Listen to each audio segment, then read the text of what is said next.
The usual, well, this is, the flavor of the month. We don't have time. We're too busy.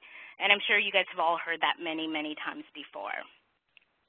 But over time, I really try to encourage them that this is your time, this is your platform to really talk about what was happening on our issues, how do we tackle our infection control rates, and what do they want to do about it. So having them take ownership of that issue.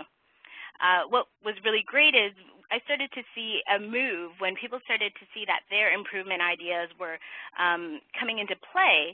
I noticed that people were really excited about it. They really wanted to have our weekly meetings, our weekly huddles, and have discussions around what they can do to make their ward a better place, which was really amazing and really great. So they started to work on a few different areas, and they really focused their energies on just looking at environmental cleaning. So they started working with their housekeeper. They became a team. It was a cohesive group. So it wasn't just the housekeepers and the staff. It was the whole group as a community.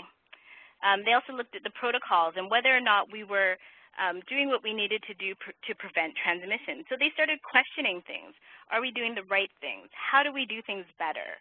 And how do we encourage other people who come onto our unit or come into our community to do what they needed to do to be safe for our patients?